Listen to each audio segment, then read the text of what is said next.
Ok, mira, básicamente nosotros aquí vamos a hablar del uso de la inteligencia artificial para construir ítems y para luego usarlos en los instrumentos de investigación. Eh, Nosotros tenemos que tener muy en cuenta que antes de usar la inteligencia artificial es necesario saber del campo en el que nosotros nos estamos desempeñando, saber cuál es el tipo de instrumento que vamos a usar, saber cuál es el papel de la inteligencia artificial en eso que nos va a ayudar, saber qué es la investigación instrumental, porque hay todo un nombre para eso.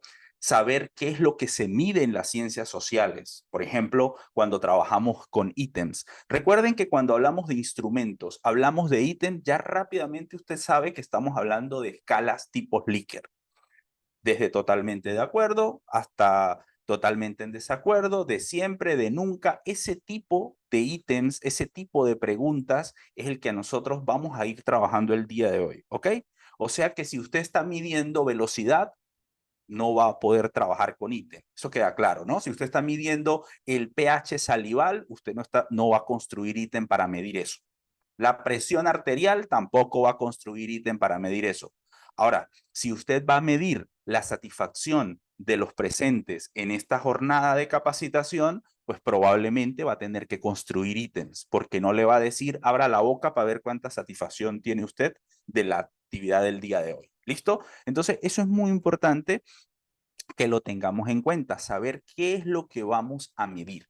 Otra cosa que es sumamente importante, que muchas veces se deja de lado o que sencillamente no se le presta atención, es que siempre que nosotros construimos ítems, tenemos que tener a la mano este concepto.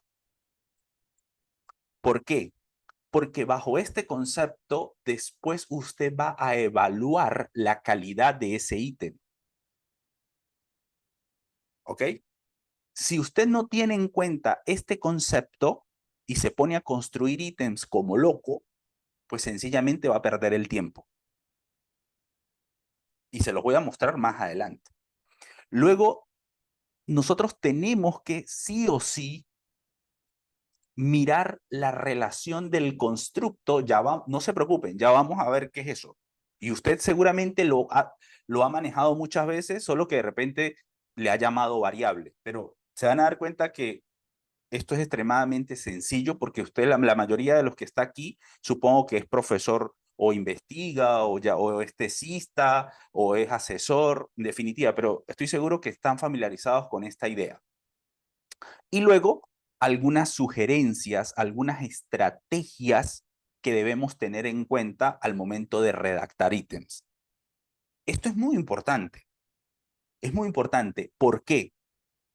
Porque cuando tú redactas ítems o vas a redactar ítems, es todo, digamos, es todo un trabajo laborioso. Entonces, para no perderse, para no distraerse, para no dispersarse, la mejor manera es pensar de la manera que te permita optimizar la forma en cómo vas a redactar los ítems. Y de eso vamos a hablar ahorita en un momento y obviamente vamos a ver cómo yo puedo, digamos, con la asistencia de la inteligencia artificial, hacer esto un poco más rápido.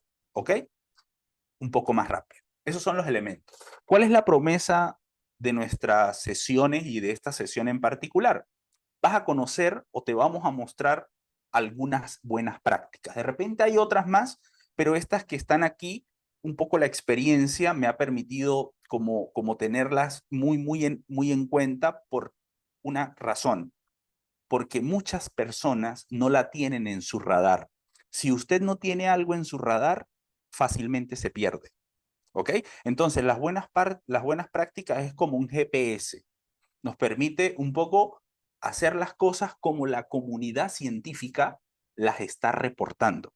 No es que yo lo hago así, no, pero es que hágalo así en su casa. Si usted se va a comunicar con la comunidad científica, con revistas serias de alto impacto, te van a decir sencillamente, mira, primero revisa y después nos envías tu propuesta de publicación.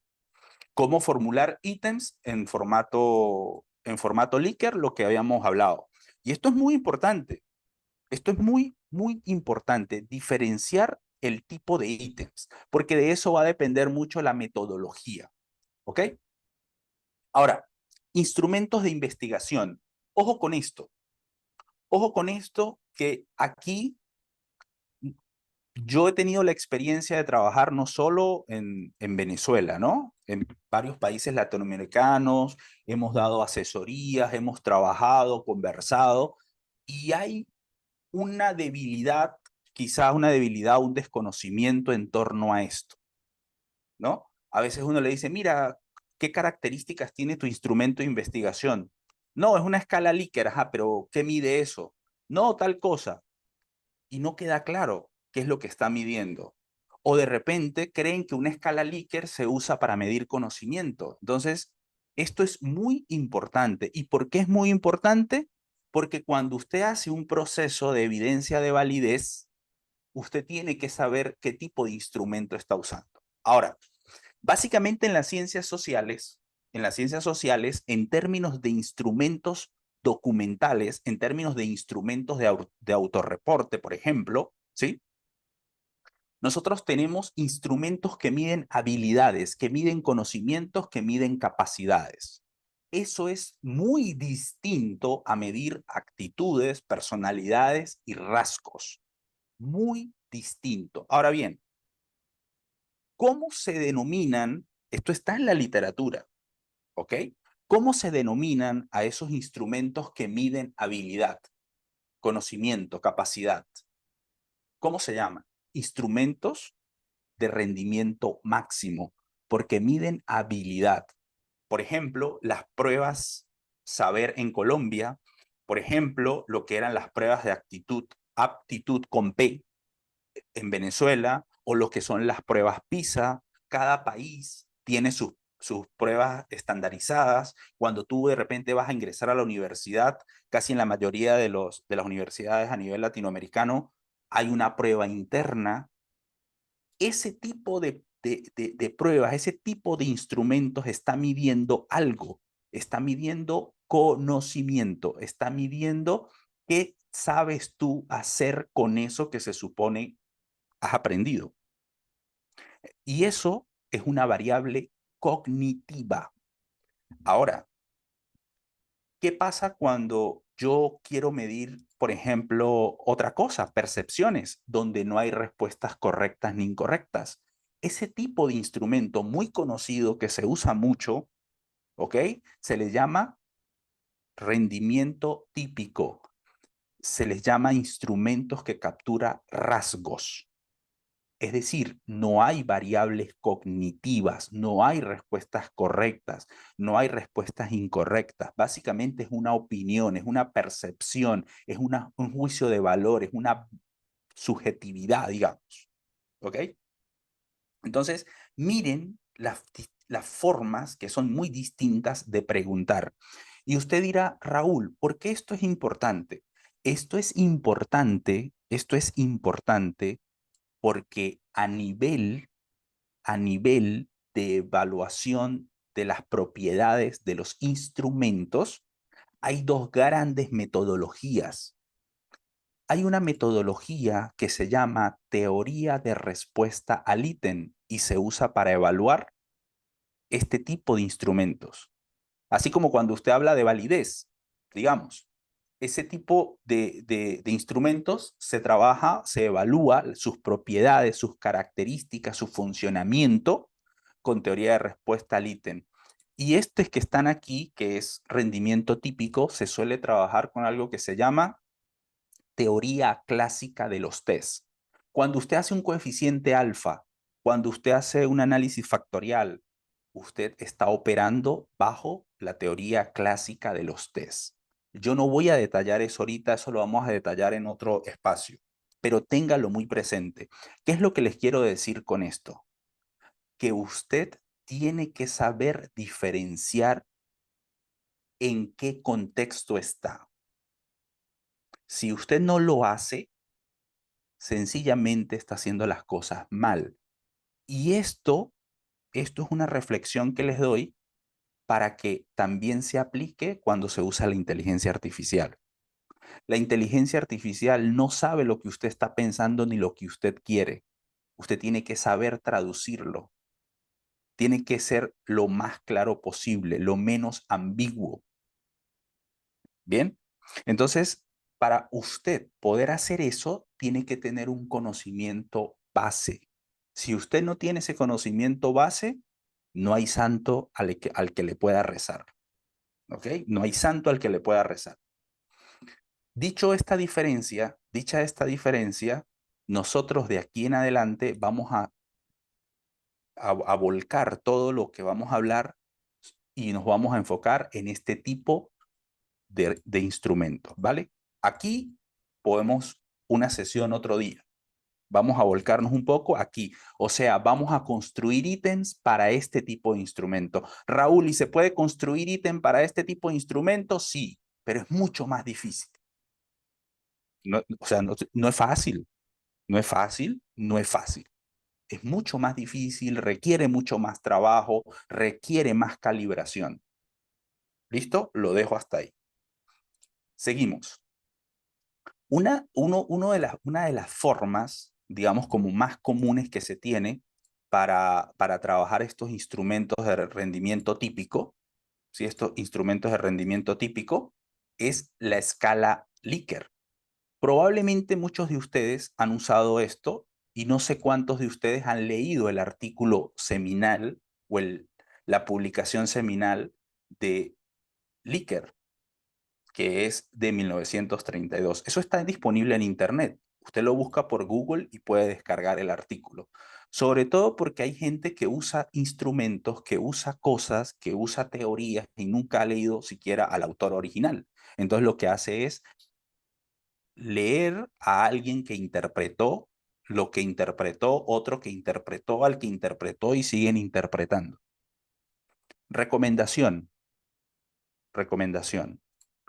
En el contexto de los instrumentos de investigación de este tipo, trate en la medida de lo posible de leer al autor original, la fuente primaria. ¿Ok? Recomendación número 1 de esta noche. Ahora bien, ¿qué hace, digamos, o qué es lo que se busca en este tipo de escala? En este tipo de escala, básicamente lo que se busca medir son actitudes con C, actitudes, creencias, opiniones. ¿Qué quiere decir esto? Que básicamente usted le coloca una aseveración, una afirmación a la persona, por ejemplo, la investigación científica no sirve para nada. Suponte que esa es una afirmación que se está haciendo. Bueno, cada uno de ustedes tendrá unos cuantificadores, unas opciones para marcar. Por ejemplo, desde totalmente de acuerdo hasta totalmente en desacuerdo. Cada quien tiene su opinión. Usted no puede decir que una es mejor que la otra. No necesariamente. No necesariamente. Es una opinión. ¿Ok? Entonces, este tipo de escalas, usted también, pues obviamente las ha visto mucho, que nos colocan varias opciones, pero ojo, nosotros tenemos que construir estas escalas de la manera más adecuada posible. ¿Qué quiere decir con esto? Que usted no puede estar pensando en que va a construir 5 ítems. Bueno, voy a cerrar los ojos y me voy a imaginar 5 ítems para medir el desgaste emocional de los estudiantes de pregrado. Cierro los ojos o voy a dormir para que Morfeo me dicte los ítems. O voy a ver una película para que ahí yo pueda saber cuáles son los ítems que voy a construir. Eso no es así. O le voy a decir a ChatGPT que me dé los ítems. Probablemente ChatGPT o cualquier inteligencia artificial generativa te va a dar ítems. La pregunta es, ¿realmente esos ítems son adecuados? Entonces vamos a ir mirando qué es lo que yo tendría que tomar en cuenta, porque no es que todo lo que te da necesariamente está bien. Tú tienes que reflexionar sobre eso, ¿ok? Entonces, vamos a mirar rápidamente aspectos vinculados a la inteligencia artificial. En este contexto, yo les voy a hablar exclusivamente de ChatGPT, es el que suelo usar. Muy seguramente ustedes usarán otro, pero básicamente yo creo que ustedes saben que es lo mismo. La idea del prompt, la idea de una sentencia, de una oración descriptiva, lo más clara posible, con el mayor detalle y listo, sin ningún problema. ¿Ok? Entonces, este ChatGPT, tú le pasas esa sentencia y él te genera, obviamente, un texto. Ustedes ya saben que esto está en constante evolución, ya ustedes saben que se pueden abrir ¿cómo se llama? Una versión gratis. El que está fuera de Venezuela puede abrir una versión paga que vale $20 y ya eso lo sabemos. Eso ya lo sabemos. Que la versión, digamos, del ChatGPT 4 y ahorita está el 4O, pues ya puede hacer otras cosas, conectarse a internet, en fin, pero el ChatGPT 3.5 funciona bien. Ahora, interacción con ChatGPT, es decir, un poco qué es lo que yo puedo ir trabajando con este software. Con este software, no, bueno, con este asistente, ¿no? Con este asistente. Básicamente, ChatGPT es eso, un asistente. Y la decisión es tuya. Tú no tienes que decir, mira, es que esto yo lo hice porque ChatGPT me lo dijo. Eso no tiene justificación. ¿Listo? Otra cosa que es muy importante, siempre hay que evaluar, hay que validar lo que nos da ChatGPT. Por ejemplo, mire, hay cosas tan absurdas que yo a veces veo en las redes sociales, en Facebook, en TikTok, cosas como estas. Mira, la gente le dice a ChatGPT que le construya unos párrafos de pensamiento crítico. Ok, ChatGPT de repente lo hace, pero ¿cómo sabes tú qué es pensamiento crítico si ni siquiera tú eres capaz de escribir algo de pensamiento crítico? ¿Qué quiere decir eso? ¿Qué quiere decir eso? Que usted debe tener unas habilidades, unos conocimientos de eso que se supone le estás preguntando a ChatGPT. Como alguien decía por ahí, tú no le puedes decir a ChatGPT, mira, ¿sabes qué? Hazme una aplicación como Uber para volverme millonario. Plum. Y ChatGPT te la hizo. Eso no es así. Otra cosa, detrás del prompt, ustedes se van a dar cuenta ahorita de lo que yo le voy a decir a ChatGPT, las características que yo le voy a señalar a ChatGPT para que el resultado sea lo más próximo a lo que yo quiero, está cargado de conocimiento del área. Entonces tienes que tener mucho cuidado. Fíjense esto, mire, eh, yo estaba haciendo un ejercicio ahorita que se los tengo aquí a la mano. Confírmenme en el chat si se está viendo mi chat GPT, por favor. Confírmenme ahí en el chat. Si se está viendo, listo. Miren, hay gente que hace esto. Mire lo que yo escribí. Hola, chat GPT. Tú como experto en IA, por favorcito, te lo pido, por favor. Hazme un prompt que me permita preguntarte para que tú me hagas 15 ítems de mi instrumento de investigación y hasta mal escrito. Hay gente que hasta mal escrito lo escriben, así como lo estoy haciendo aquí a propósito. Mi constructo se llama pensamiento crítico en los adolescentes. Imagínese usted investigando pensamiento crítico en los adolescentes y usted como que no tiene ese pensamiento crítico. Por, pero Raúl, ¿por qué dices eso? Porque no eres capaz ni siquiera de formular una pregunta seria. Entonces tienen que tener mucho cuidado, tienen que tener mucho cuidado. Entonces, muchas gracias, ChatGPT. Vamos a ver qué nos dice ChatGPT. Mira, aquí te dice, claro, ¿cómo no? Ya que tú no puedes pensar, yo pienso por ti, no te preocupes. Mira, aquí tienes un prompt que puedes utilizar para solicitarme Y aquí te dice, mira, ChatGPT, mira, mira todo lo que te da, ¿no?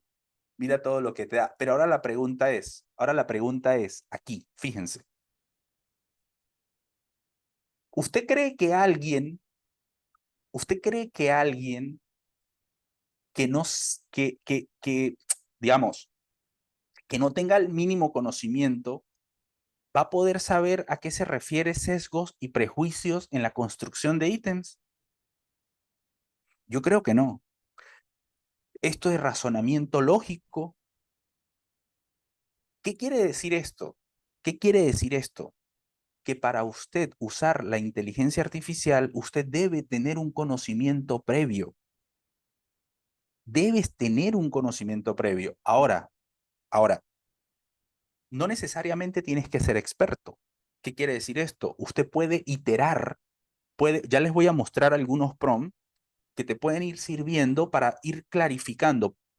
Puede ser que tú no tengas el contexto claro, pero puedes ir poco a poco preguntando, preguntando, poco a poco preguntando y te vas generando una idea más clara sobre lo que usted quiere preguntar con la ayuda de ChatGPT. ¿Listo? Entonces, ¿qué es lo que intento reflexionar con esta caricaturización que estoy haciendo? Que no hagas esto. Si tú lo has hecho, no lo hagas. No lo hagas porque ChatGPT es un asistente. No va a pensar por ti. No va a pensar por ti. ¿Listo? Ok, sí se ve, me decían por aquí.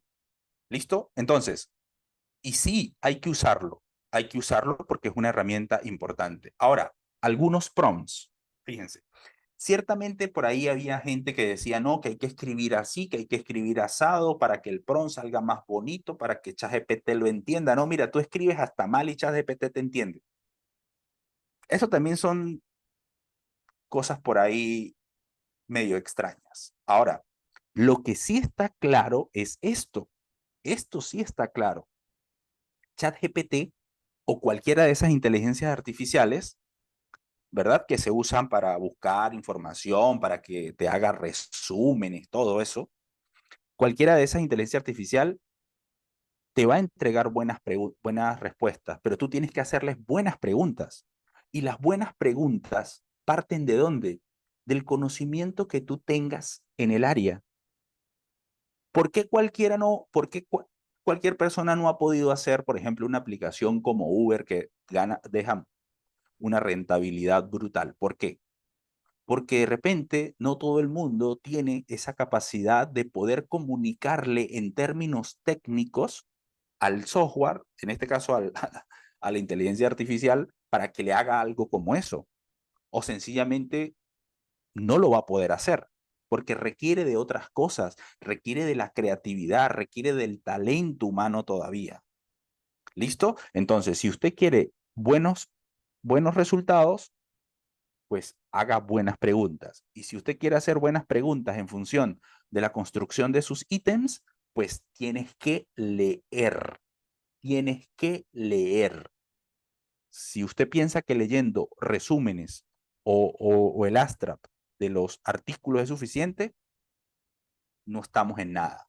Mire un par de prompts que nosotros podemos ir usando en función un poco de ir iterando. Mire, por ejemplo, yo le voy a decir aquí, actúa como un experto en las adicciones tecnológicas.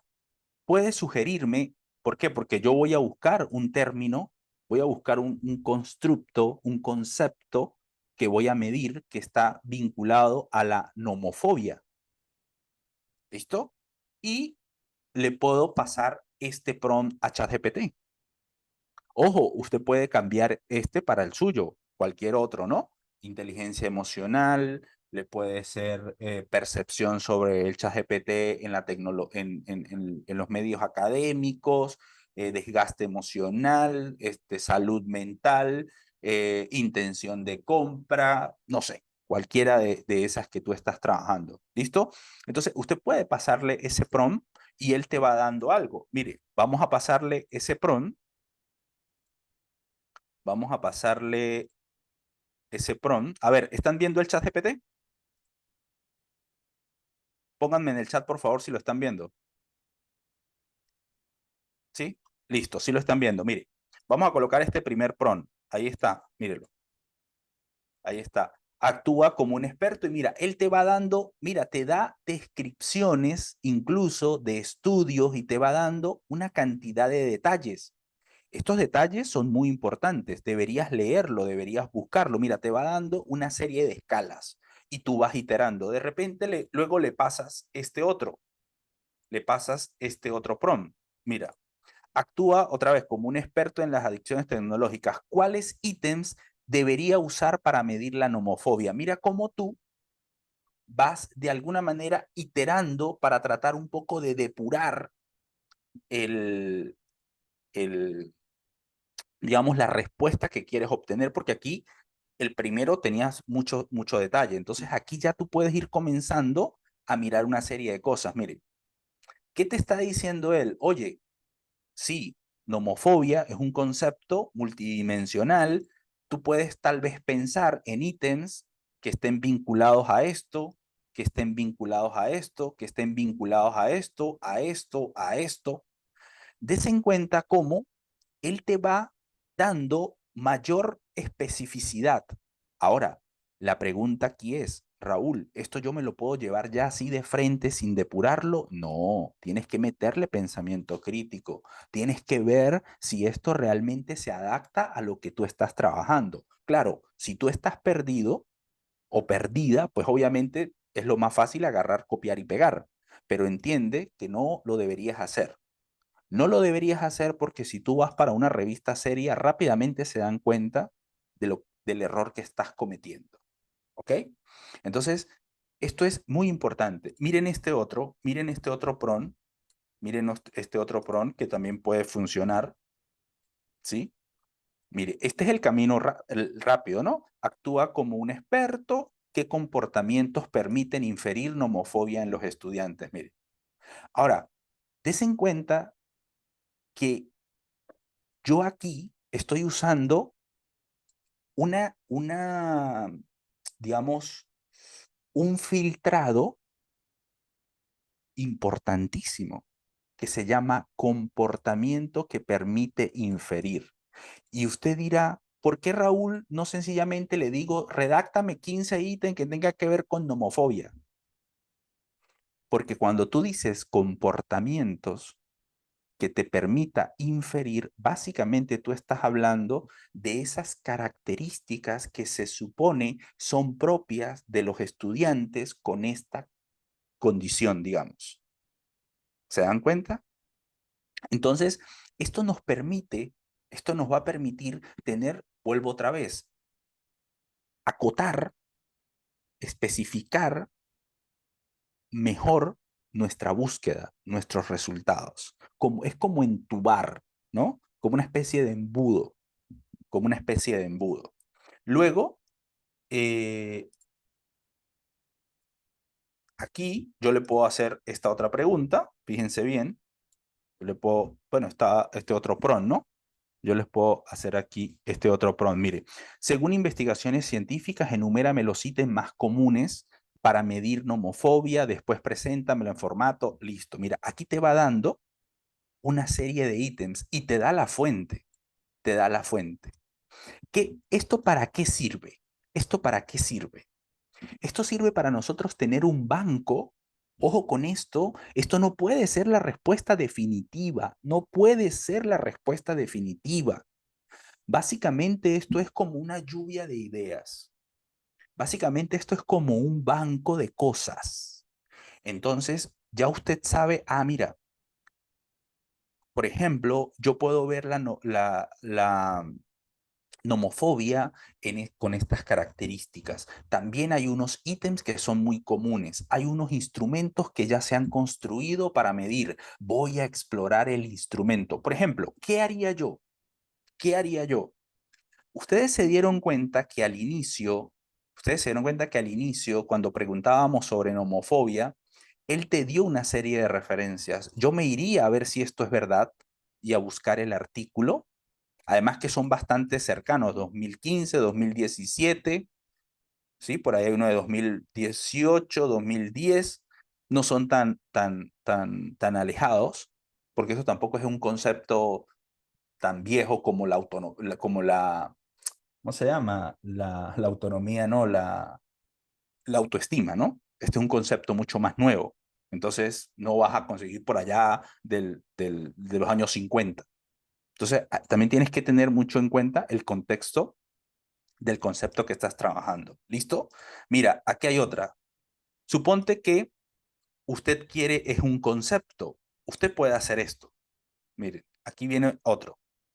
Actúa como un experto, preséntame 3 conceptualizaciones en homofobia, luego realiza comparaciones, tal, tal, tal. ¿Para qué es esto? Vuelvo otra vez. ¿Para qué sirve esto? Esto sirve para tener un mapeo de una serie, digamos, de elementos que luego me permita a mí configurar o conceptualizar de una manera más abarcadora, más apropiada, el concepto que yo estoy o que voy a trabajar. El camino más rápido es que tú agarres un instrumento que ya está construido y sigas para adelante, pero a veces no siempre está el instrumento, ¿ok? A veces no siempre está el instrumento. Y bueno, tú puedes luego seguir, digamos, haciendo esto otro. Mire esto otro que tú puedes hacer. Tú le puedes decir, ChatGPT, tengo una conceptualización de nomofobia. ¿Qué quiere decir esto? Que ya no le estás dejando el espectro tan amplio, ya lo estás acotando mucho más. Miren, ChatGPT, mi conceptualización de nomofobia es esta. En función de ella, en función de ella, redacta unos ítems. ¿Qué quiere decir? Que ChatGPT va a tomar como referencia esa conceptualización y a partir de esa conceptualización es que va a construir los ítems. Ya te queda a ti pues empezar a leer para ver qué sentido va haciendo esto. ¿Listo? Para ver qué sentido va haciendo esto. Y de esa manera, ¿ok? Tú puedes, digamos, hacer esto. Otra cosa, miren, otra cosa. Aquí hay un prompt un poco más largo, ¿ok? Dice lo siguiente. Mira, aquí hay una conceptualización y de esa conceptualización están estos ítems. Están estos ítems. ¿Listo? Están estos ítems. Por favor, cámbiame esos ítems orientándolos a niños entre 13 y 15 años. ¿Esto para qué puede servir? A veces usted se encuentra, por ejemplo, un instrumento que mide, vamos a suponer, el instrumento que tiene que ver con el modelo TAM, por ejemplo, que tiene que ver con intención de compra. Pero tú no quieres evaluar la intención de compra hacia la mediana empresa, sino que tú quieres es la intención de uso de algo, de la tecnología. Tú le puedes pedir a ChatGPT que te dé un vuelco a esos ítems y te lo oriente tal vez a ese campo que tú estás buscando. Y es algo lo que estamos haciendo aquí. Yo le estoy diciendo, mira, tengo una serie de ítems que partieron de esta conceptualización, por favor, cámbiamelo ahora el contenido, pero para que sea comprensible en niños de 15 años, de 13 a 15 años, porque la redacción está diseñada para adultos. Entonces él te dice, claro, mira, aquí están modificados para que lo entienda, bueno, un niño de esa edad. Claro, tú tienes que leer esto, ¿no? Tienes que leer para ver si esto hace sentido, todo lo demás, pero observen que hay un trabajo de asistencia brutal, bastante rápido, pero la decisión final, volvemos otra vez, la decisión final es tuya. No la puedes dejar, digamos, en manos de ChatGPT. La decisión final es tuya. ¿Ok?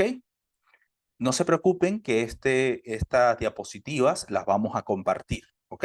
Para que ustedes vean ahí los chats. Ahora, esto es muy importante porque si bien es cierto, usted ni se ha enterado qué elementos realmente deben estar detrás de la construcción de ítems. Por ejemplo, usted no sabe si realmente este ítem es o no apropiado. Usted todavía no lo sabe. No, ¿cómo que no? Yo lo leo y me doy cuenta. No necesariamente. ¿Por qué no necesariamente? Porque hay unas características que usted tiene que tener en mente para poder hacerlo. Y esas características provienen justamente de la investigación instrumental. La investigación instrumental es un área o un tipo de investigación que se ocupa de las propiedades de los instrumentos. Y básicamente, ¿qué es lo que usted evalúa o cuál es su materia prima, cuál es su insumo, cuál es su unidad de análisis en una investigación instrumental, los ítems? ¿Qué quiere decir? Que aquí a usted no le importa la correlación, que si se correlaciona, que si no se correlaciona, que si es significativo, que si no es significativo. A usted eso no le importa aquí. Este tipo de investigación no le importa eso. No es su propósito investigativo. El propósito investigativo es ver las características de los ítems y para ello generalmente hay una especie de ruta, una especie de mapa que generalmente está implícito en este tipo de investigación, eh, instrumental, el rol de la teoría. En la investigación cuantitativa, la gente piensa que es porque se usa un software, porque se usa estadística.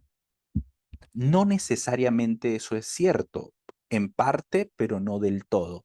¿Sabe cuál es el verdadero poder de la investigación cuantitativa? Que parte de la teoría. La columna vertebral es la teoría, ¿ok? Es decir, cuando usted construye una hipótesis de investigación, que básicamente la investigación científica va teniendo como anclaje las hipótesis de investigación, usted tiene que construirla, por eso se llama hipotética deductiva. Tienes que deducirla de la teoría. No forma parte de un sueño ni es una brujería.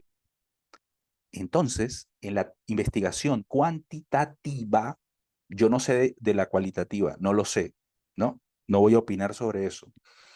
En la investigación cuantitativa, la columna vertebral es la teoría. ¿Qué quiere decir esto?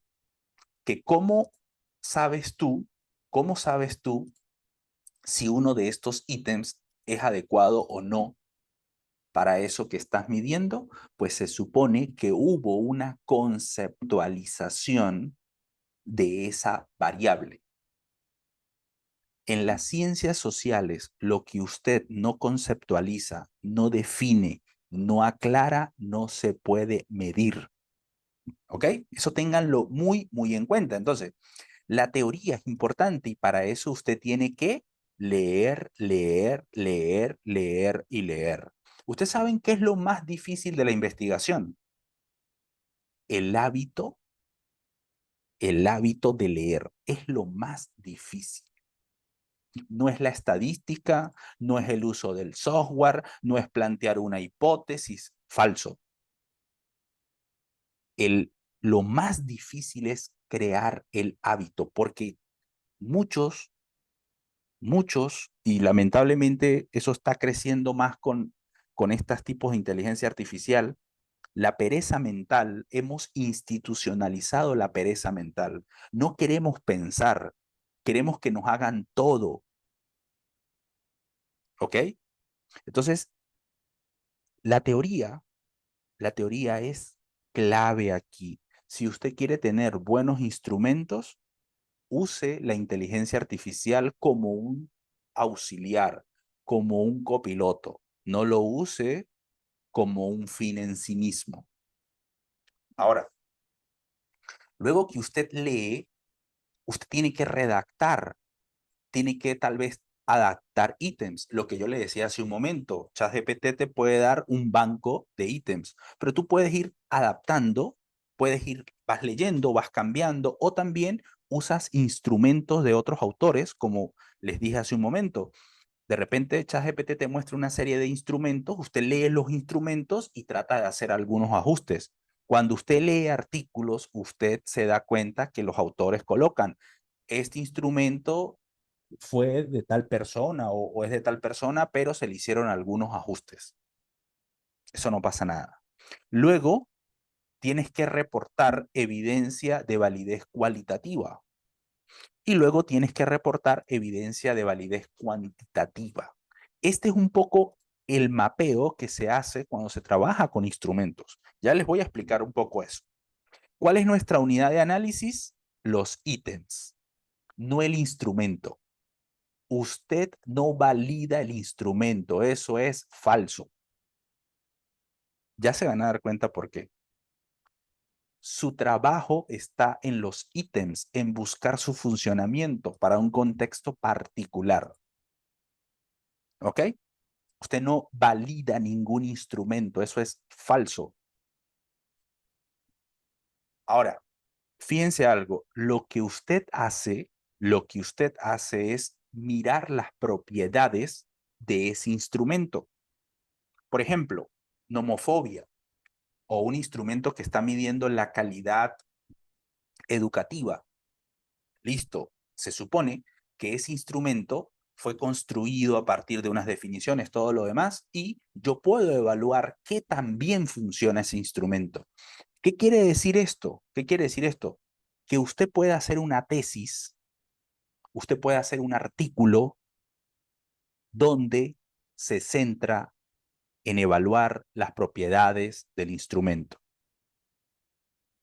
Nosotros hemos colaborado con personas en asesorías de España, de Ecuador, de República Dominicana, que han trabajado la construcción de instrumentos para su tesis doctoral.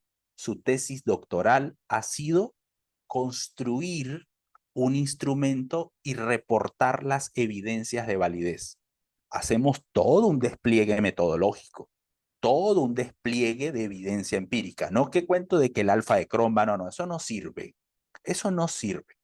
Ya ustedes van a ver que eso no es así, como a veces creemos que se hace. ¿Ok? Estamos hablando aquí de un trabajo serio, porque estás apuntando a eso. Si ustedes están aquí, es porque quieren aprender esto de la manera correcta. ¿Ok? Por eso decíamos buenas prácticas, no mitos urbanos. Ahora, vuelvo aquí para que se queden con esta idea. Aprender a construir, a validar instrumentos de investigación puede ser toda una tesis, puede ser todo un artículo, y ya les voy a mostrar que no es mentira lo que yo estoy diciendo. Eso está en revistas Q1. Ya les voy a mostrar. ¿Qué es importante aquí para que se lo lleven? Esto es una perla. Esto es una perla. El 95% del trabajo que implica construir ítems y reportar este tipo de evidencias, el 95% es conocimiento en tu área.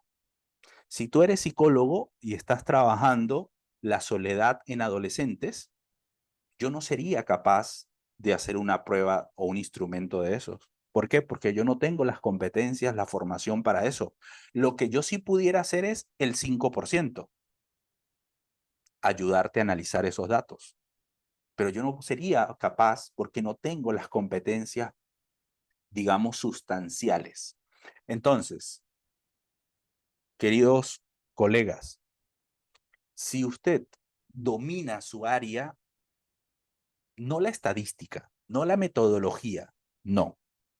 Si usted domina los componentes teóricos, los componentes sustanciales, digamos, de tu área, usted puede construir un instrumento, puede evaluar sus propiedades psicométricas, puede crear una tesis, puede ayudar a sus estudiantes, si usted es asesor, si usted es tutor, lo que sea, puede ayudarlos a trabajar con eso. De hecho,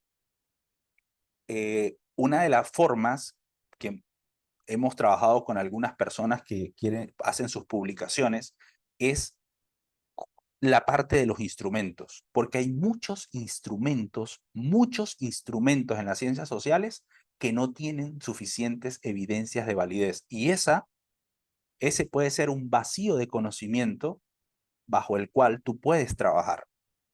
Y es un aporte que estás haciendo o que vas a hacer a tu línea de investigación. Ajá, Raúl, ¿y lo estadístico, lo otro? No. Lo miras por YouTube, te metes a un curso, le pagas a alguien para que te ayude a hacerlo, pero eso es el 5%. El 95% usted lo tiene. Usted lo tiene. ¿Listo? Entonces, solo es que hay que dedicarle un poquito. Miren estos artículos. Si ustedes se ponen a ver, estos artículos están en revistas Q1 y son artículos recientes. Miren los años, ahí están. ¿Qué quiere decir esto? Que usted puede publicar artículos, puede hacer tesis donde su trabajo es en estudiar las propiedades psicométricas, el funcionamiento, las características, la calidad, la evidencia de validez de los instrumentos. No, pero es que las correlaciones, pero es que el chi cuadrado, no, ningún chi cuadrado, ninguna correlación, eso es otra cosa, eso es otra cosa. Ya, digamos, esto, evaluar las propiedades, es un trabajo mucho más, digamos, interesante que hacer un chi cuadrado, que hacer que la correlación de este con el otro, que hacer una tau B o tau C de Kendall, o hacer una T de Student, o hacer una U de Matt Whitney.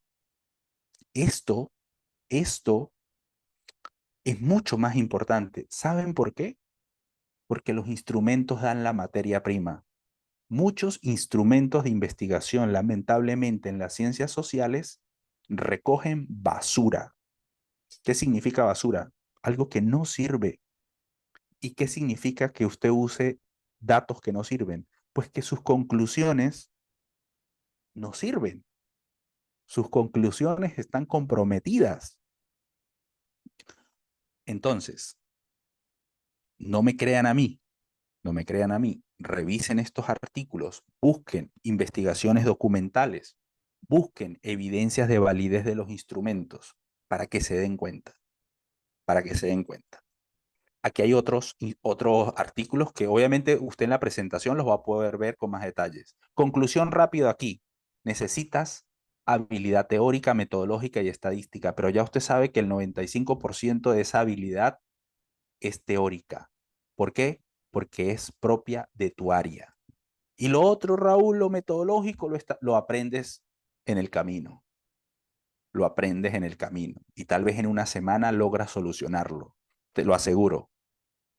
Lo que no vas a solucionar en una semana es tu competencias en el área. ¿Ok? Ahora, esto es muy importante. ¿Qué medimos en las ciencias sociales? Porque muchos ni nos enteramos. Observen que hace un momento yo le escribí un poco de cosas a ChatGPT y me dio un montón de cosas. Pero muchos de nosotros hacemos eso, pero no sabemos qué es lo que realmente se mide. Y ya lo dijimos, si nosotros eso no lo tenemos claro, pues estamos perdiendo el tiempo. Es como cuando usted comienza a leer cosas en inglés. Si usted no entiende, pues usted lo que hace es reconocer las letras, pero no hay una comprensión, no está entendiendo lo que está sucediendo ahí. ¿Listo? Entonces, ¿qué se mide en las ciencias sociales? Constructos, variables latentes, variables no observables. Esto es lo que se mide en las ciencias sociales. ¿Y qué es eso? ¿Qué es eso? Cuando usted comienza a leer libros, artículos, ¿verdad?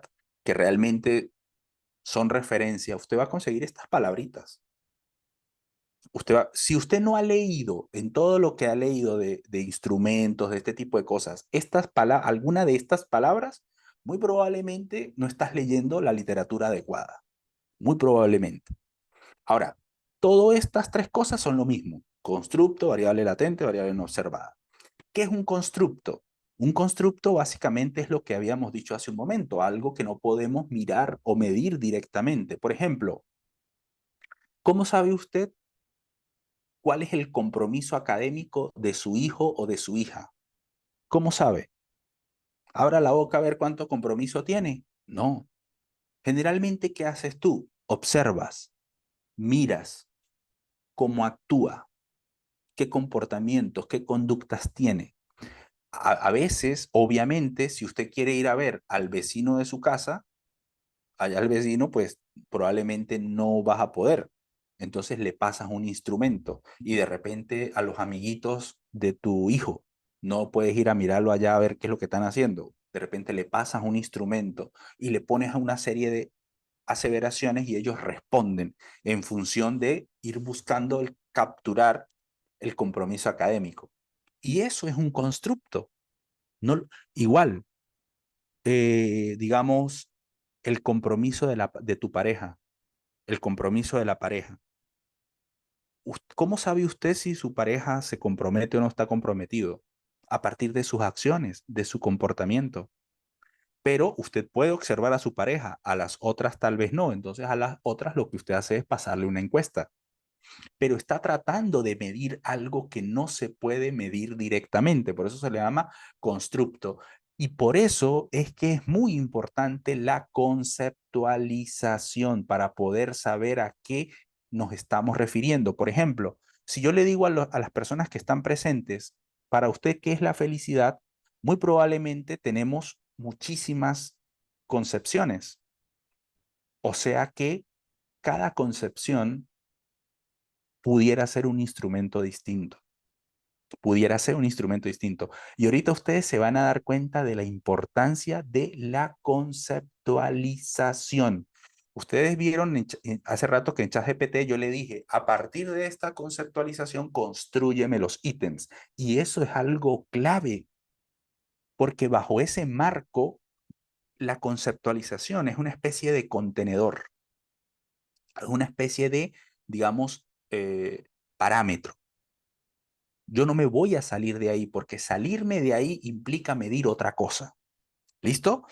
Tenemos que tener esa definición operativa y también ustedes saben que hay constructos unidimensionales, multidimensionales, varias variables, ¿no? O sea que lo puedes ir midiendo desde varios ángulos. ¿Dónde puedo yo revisar todas estas cosas? En la literatura, ya lo dijimos, hay que leer, leer, leer, leer, leer. Es la única forma en la que yo puedo construir o por lo menos tener un insumo teórico sustancial para poder construir ítems. Vuelvo otra vez, a punta de ChatGPT no lo hagas. ChatGPT es un auxiliar, te va a dar una serie de herramientas, pero tú vas a tener que depurar eso. Y la única forma de tú poder depurar eso es que hayas consumido bastante información, literatura del área donde tú te estás desempeñando y del constructo que tú estás tratando de medir. De lo contrario, ya usted sabe qué es lo que va a recolectar. ¿Listo? Además de esto, yo les decía hace un momento, cuando uno construye ítems, debes tener algo en mente, así como un jugador, ¿no? Cuando un jugador de alto rendimiento entrena, él no entrena ay, por alegría, él entrena con una meta porque tiene un foco y sabe que hay unas características que lo van a evaluar. Entonces, esto es algo más o menos similar que usted puede aplicar. Por ejemplo, yo voy a construir un instrumento, tú dices, ¿no? Yo voy a construir un instrumento, pero ese instrumento obviamente yo no lo voy a construir para mí, yo lo voy a construir para poder publicarlo, para que sea evaluado. Ahora la pregunta es, ¿cómo me lo van a evaluar? Yo tengo que saber bajo qué parámetros me van a evaluar mi instrumento, porque si no, cualquier cosa me pongo a hacer. Entonces, en ese sentido, nosotros tenemos que tener en cuenta qué significa, cuál es la precisión del concepto de validez. A ver, nosotros tenemos la mala costumbre de creer que la validez es un coeficiente. Tenemos la mala costumbre de pensar que la validez es validar el instrumento. Y eso no es cierto. Que los libros de metodología me lo dicen. Yo no leo libros de metodología. ¿Pero por qué no lees libros de metodología? Porque sencillamente los libros de metodología te hacen ver las cosas como si todo fuera igual.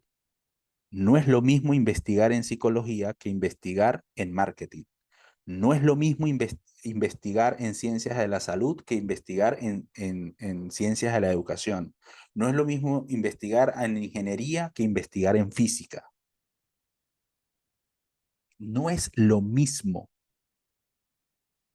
Por ejemplo, en este contexto de los instrumentos, de construcción de instrumentos, yo no le recomiendo ningún libro de investigación, ninguno. No San Marcos, San Lucas, San Pedro, ninguno. ¿Pero por qué, Raúl? Porque esos libros no te enseñan a hacer esto. ¿Y cómo sabe usted? Pues vaya y lea los artículos a ver dónde están esos libros citados. Ninguno de esos famosos libros aparece. ¿Sabe por qué? Porque esos libros no sirven para esto. ¿Qué libro sirve para esto entonces? Ya les he colocado varios, que son libros altamente referenciados y son libros que se enfocan en enseñarte esto. ¿Listo? Esto es un texto brutal, excelente. Por aquí hay varios textos también que les he mostrado. Mira, aquí están los de Klein, aquí hay artículos. No, pero yo lo quiero en español. Mira, y hay uno en español. Ya hay varios que les he pasado en español. Usted cuando ya tenga las diapositivas, usted busca los artículos y los lee. Entonces, ojo, no lea libros de metodología para estos temas. No los lea. ¿Ok? Ahora, ¿qué significa esto? ¿Qué significa esto, Raúl, que estás diciendo aquí que más allá de un coeficiente que eso no está bien? No me crean a mí. Aquí están los estándares. Los estándares y estos estándares no están ni siquiera referenciados en esos libros de metodología cuando hablan de validez de instrumentos. Ni siquiera están referenciados. Y esto es, fíjense, aquí está APA. Como dicen, ¿no? El mundo fuera mejor sin las normas APA. APA hasta en la sopa. Entonces, mira, aquí está APA metida junto con otras organizaciones. Y esto no es de ayer. Esto viene del siglo pasado, obviamente. Han tenido actualizaciones, está la última versión y está la versión en español del 2018.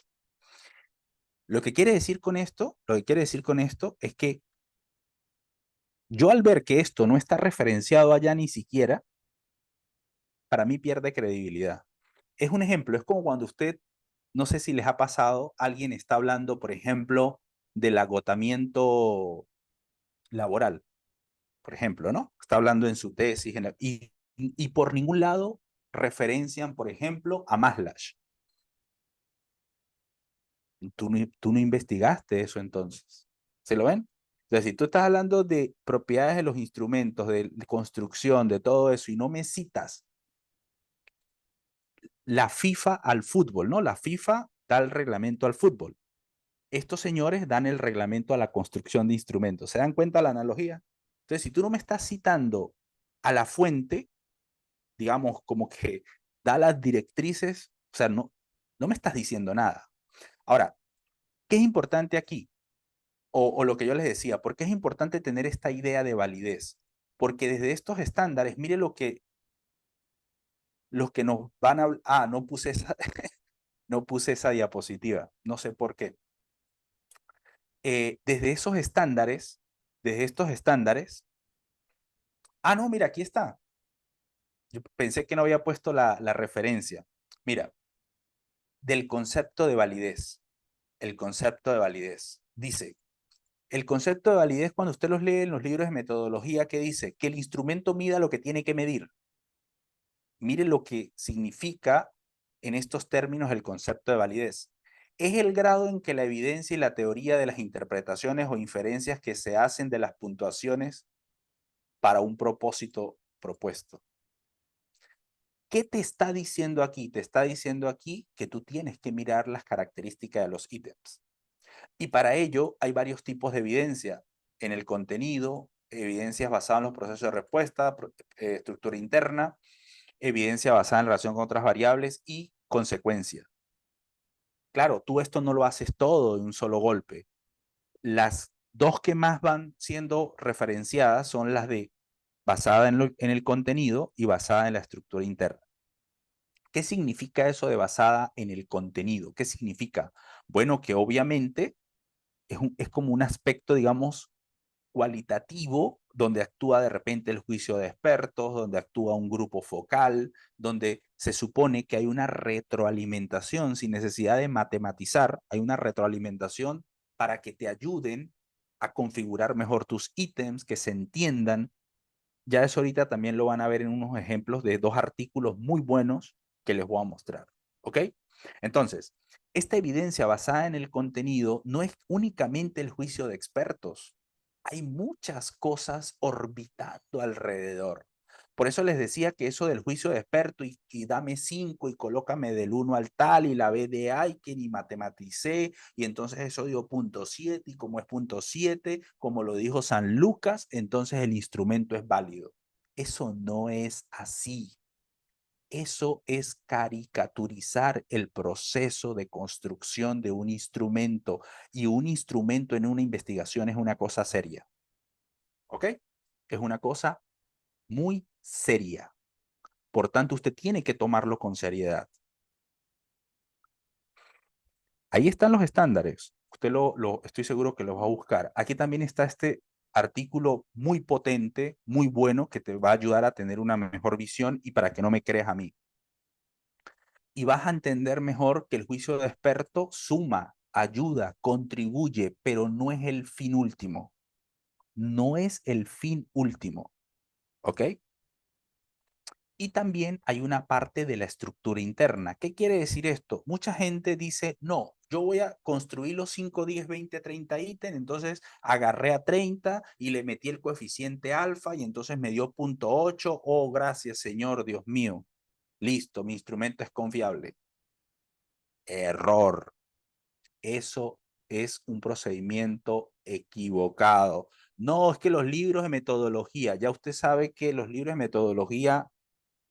No, pero ¿cómo vas a decir eso si está el bestseller? Eso no tiene nada que ver. Eso no tiene nada que ver. Lean estos artículos. Mire, este es un artículo que está fresco, 2023, de una revista de alto impacto, Psicotema. Y mire lo que dice, la resistencia de un clásico, el coeficiente alfa. Lean ese artículo y después me comentan para que ustedes se den cuenta. Entonces, ¿por qué es importante antes de hacer ese coeficiente alfa, antes de hacer todo eso? ¿Por qué es importante estudiar ya a nivel cuantitativo la estructura de un instrumento? Porque nosotros, para poder estimar la confiabilidad, necesitamos saber cuál es la dimensionalidad del instrumento. No, pero es que el instrumento tiene 4 dimensiones, eso usted no lo sabe. No, pero es que así yo lo construí, sí, pero eso es su creencia. Vamos a ver si empíricamente funciona así o no. ¿Está bien? Así es como opera esto. No, porque es que, bueno, yo creo a lo mejor, tal vez mi corazón me lo dice. No, ningún corazón. No, pero con 30 datos, tampoco, eso no existe, eso es falso. No, pero es que el libro, vaya a una revista de alto impacto y haga eso a ver si se lo van a publicar. Vaya, haga un doctorado obviamente, en una universidad, ¿verdad? Que sea exigente a ver si eso se lo van a pasar. Eso no es así.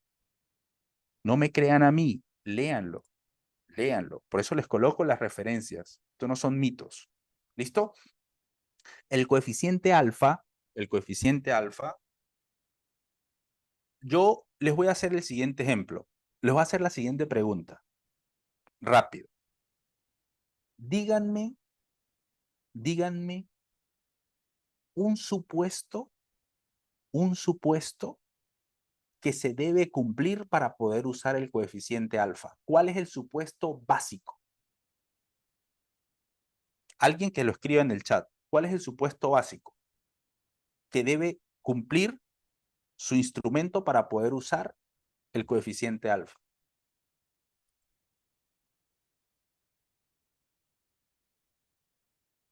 Ujú.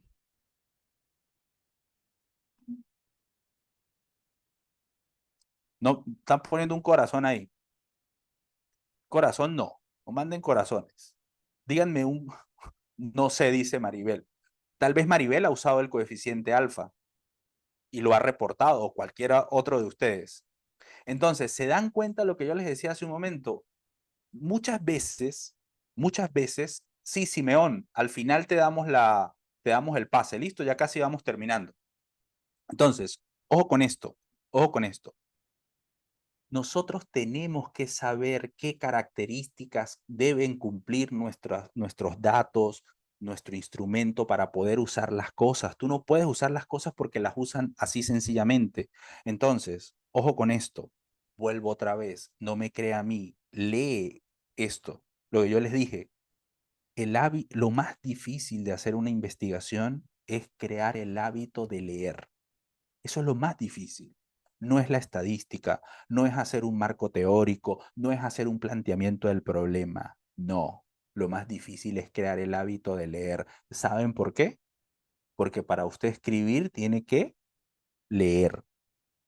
Para usted poder hacer una discusión de resultados, tiene que haber leído. Hay gente que termina su tesis, su artículo, y dice, oye, no puedo hacer la discusión. ¿Sabe qué le digo yo? Pues usted no hizo el trabajo. No, si lo hice, pues lo hizo mal. Porque en una discusión, si usted hizo su trabajo, usted tiene suficiente materia prima para desbordarla ahí. ¿Listo? Entonces, miren que aquí estamos hablando de que hay que leer y hay que revisar las cosas. Uno de los supuestos básicos del coeficiente alfa se llama unidimensionalidad. Y la unidimensionalidad no viene por obra y gracia del Espíritu Santo. Viene justamente de un análisis estadístico que usted tiene que hacer para garantizar. ¿Saben cómo se llama? Análisis factorial exploratorio, análisis factorial confirmatorio. De eso vamos a hablar en otras sesiones. ¿Ok? Entonces, des en cuenta que construir un instrumento no es una caricatura, no es un dibujo libre, no es tirarle al ChatGPT 3 líneas para que me dé todos los ítems y luego yo ir a preguntarle a 200 y entonces decir que todos fueron felices y vivieron por siempre. Eso no es así.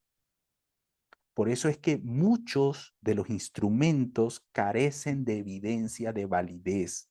¿Por qué? Porque no tienen la rigurosidad. Si tú has hecho instrumentos y lo has hecho de la manera en que te lo estoy describiendo, lo has hecho de manera inadecuada.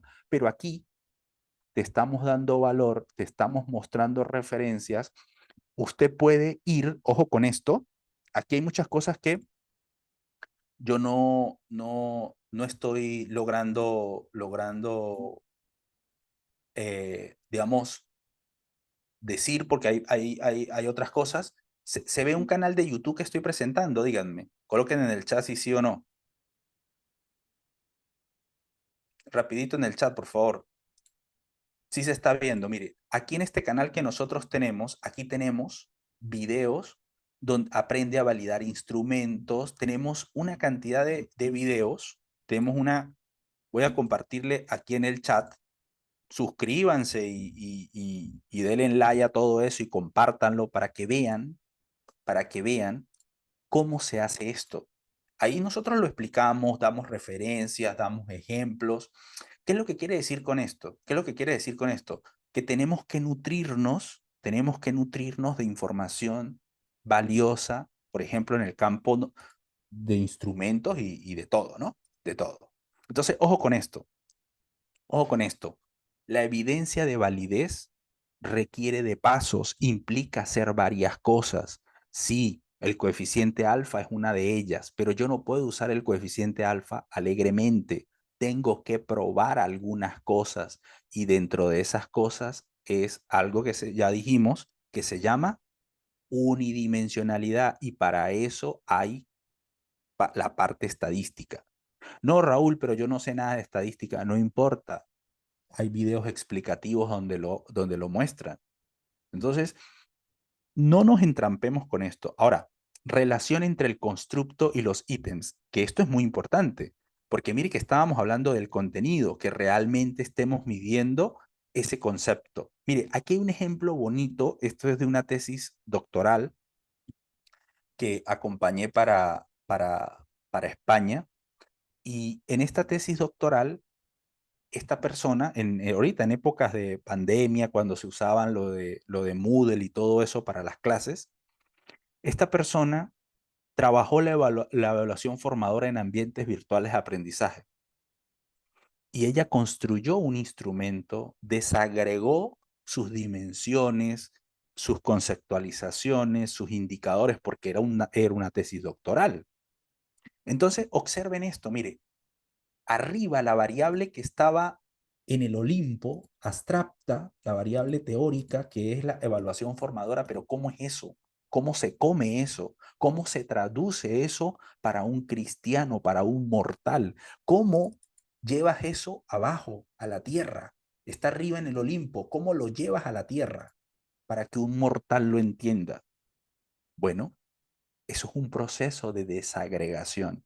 Y lo que dijimos hace un momento, ir acotando, ir definiendo, ir conceptualizando.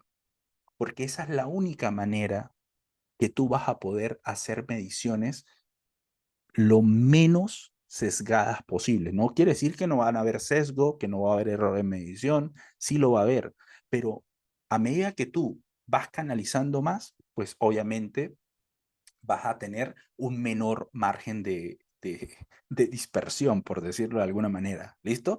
Y esto es muy, muy, muy importante. ¿Ok? Muy, muy importante. Ejemplo uno, miren, este es un artículo,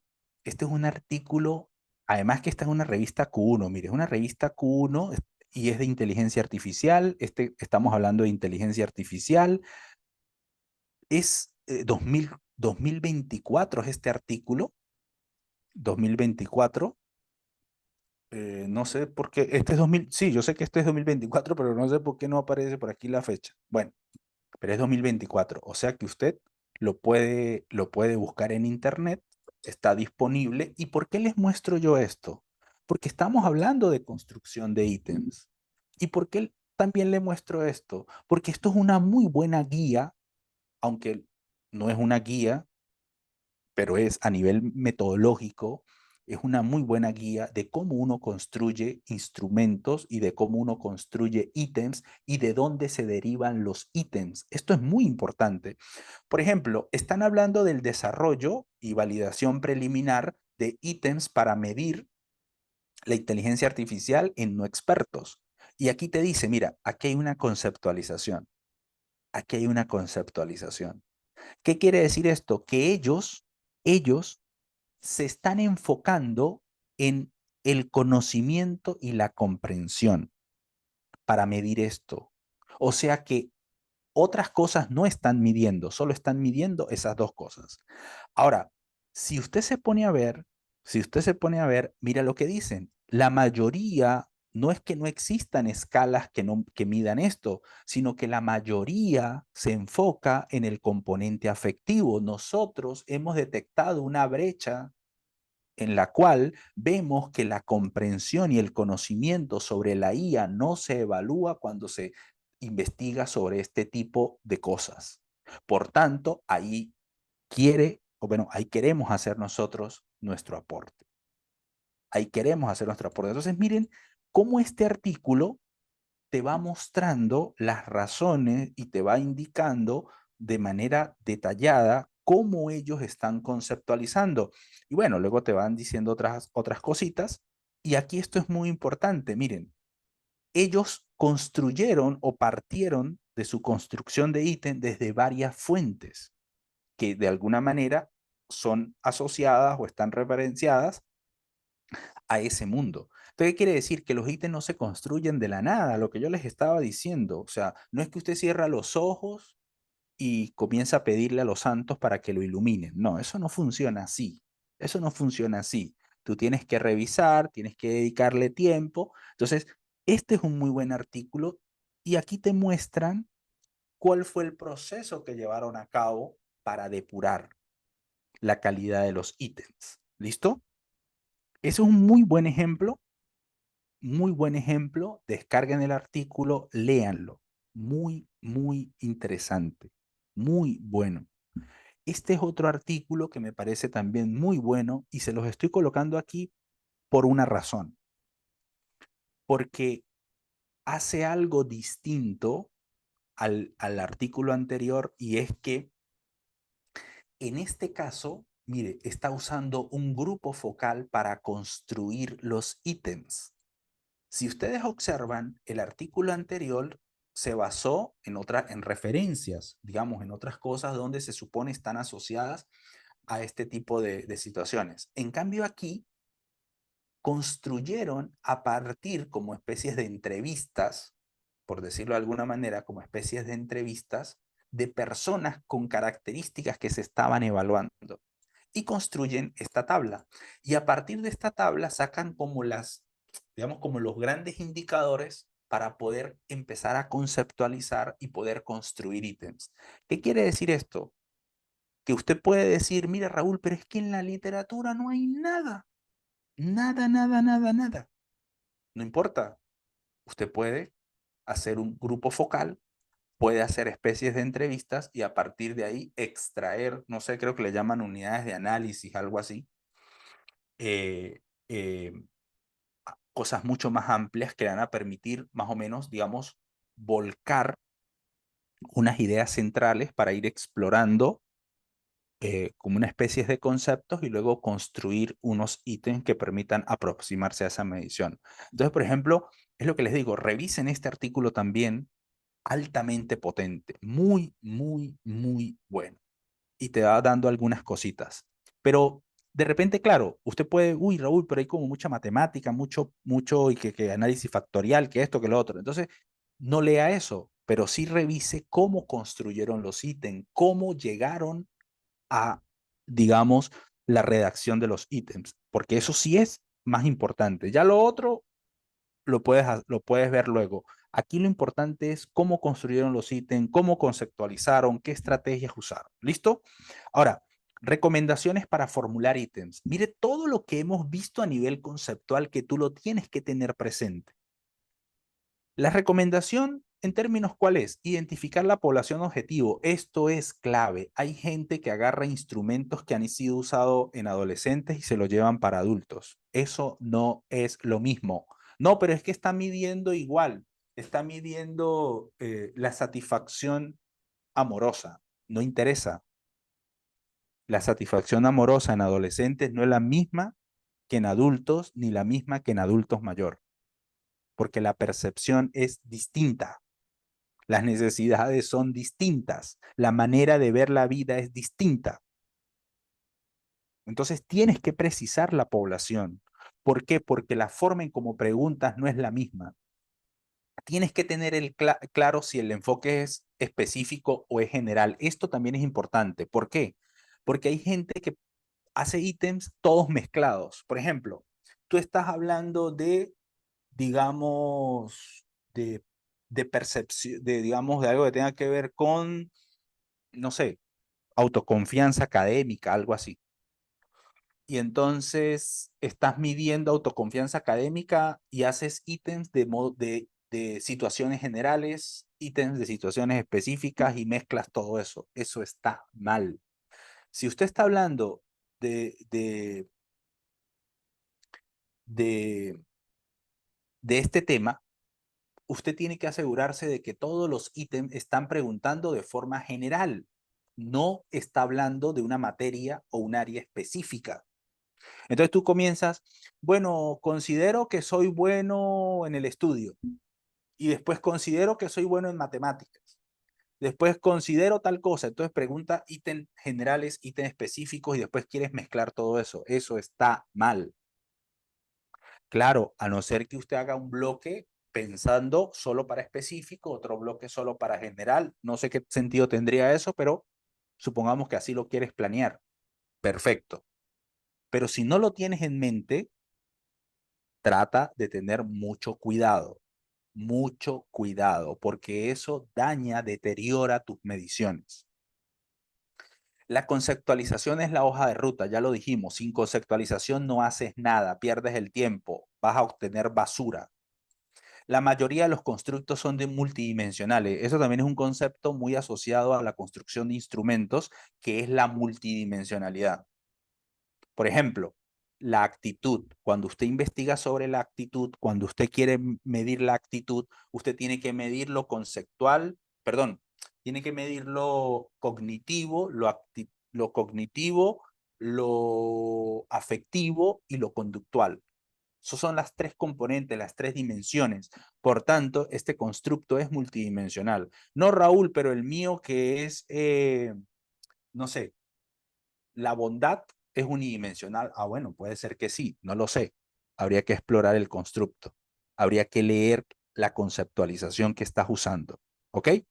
El miedo al delito. Bueno, el miedo al delito, ¿será que ese constructo, esa percepción que voy a medir es unidimensional, es multidimensional? No lo sé. Yo no lo sé. De repente usted está en el campo de la psicología y puede tener una mejor respuesta para eso, puede tener una mejor referencia. ¿Listo? Hacerse la siguiente pregunta. Ojo, esto vale oro. Esto que les estamos dando aquí gratis. Esto vale oro. Esto no lo consigues en ningún libro. Esto yo no sé si está, pero yo no lo he visto, ni en inglés ni en español. Esto es algo que de lo que yo me he dado cuenta y es la estrategia que uso cuando necesito en las asesorías ayudar a alguien, ¿no? Esta es la pregunta que yo suelo trabajar, tener como referencia. ¿Qué comportamientos permite inferir el constructo evaluado? Voy a medir tal cosa. Ajá. Yo me hago esta pregunta. Si ahí cierro los ojitos y comienzo a partir del conocimiento que tengo en esa área a identificar posibles comportamientos. Esto es una pregunta brutal y te sirve bastante. Puedes tomar ítem prestado, esto ya lo dijimos, se pueden formular, reformular, todo eso. Las proposiciones tienen que estar claras, no tienen que tener doble sentido, no pueden ser tendenciosas, no pueden ser ambiguas. Aquí también está este texto que les puede servir, varias categorías. Las opciones de respuestas deben ser coherentes con la redacción. ¿Qué quiere decir esto? Hay gente que hace preguntas como si fuera en frecuencia y la opción de respuesta es de acuerdo en desacuerdo. Los profesores, por decir algo, ¿no? Digamos, la profesora aclara dudas. Suponte, ¿no? Que es una pregunta, una aseveración. Entonces te colocan totalmente de acuerdo en desacuerdo. No, eso no tiene que ver con ningún acuerdo, ningún desacuerdo. Ese ítem no está formulado en términos de acuerdo. Ese ítem está formulado en términos de frecuencia. Entonces no puedes usar cuantificadores de acuerdo. A eso se refiere esto. Y eso es un error que yo veo muchísimo. Usar preguntas control. Esto es muy importante. Hay gente que dice, uy, Raúl, pero los datos, si usted no quiere recolectar también basura por otro lado y quieres recolectar buenos datos, puedes hacer preguntas control. ¿Cómo es esto? Suponte que tú tienes un instrumento de 30 ítems y en el ítem 18 colocas, para este ítem no marques ninguna opción. Todo aquel instrumento, toda aquella persona que haya marcado algo ahí, usted lo descarta del análisis. ¿Por qué? Porque no está leyendo, no está prestando atención a lo que tú le estás preguntando. Por tanto, lo más probable es que todo sea algo que se llama varianza irrelevante. Vas a tener una respuesta, vas a tener una variabilidad, pero irrelevante. ¿Listo? Eso para que lo tengan ahí en cuenta. Otra cosa, estos son también detalles como técnicos, ¿no? Mire, esto es, este que está aquí es algo que muy probablemente, pues, si ustedes hacen una, nosotros teníamos un presidente en Venezuela, bueno, los venezolanos recordarán a Carlos Andrés Pérez, ¿no? Carlos Andrés Pérez dijo una vez, voy a hacer una introspección retrospectiva. Entonces, si usted hace una introspección retrospectiva y mira hacia atrás, este, se va a dar cuenta que muchos ítems están cargados de deseabilidad social. Y eso destruye un instrumento. Eso destruye la calidad de sus mediciones. Así usted tenga 10.000 encuestados. destruiste la opinión de 10.000 encuestados. La deseabilidad social hay que evitarla. ¿Qué quiere decir esto? Por ejemplo, cuando usted pregunta, mire, me he vuelto cínico con mi pareja, ¿usted cree que la gente va a decir que sí?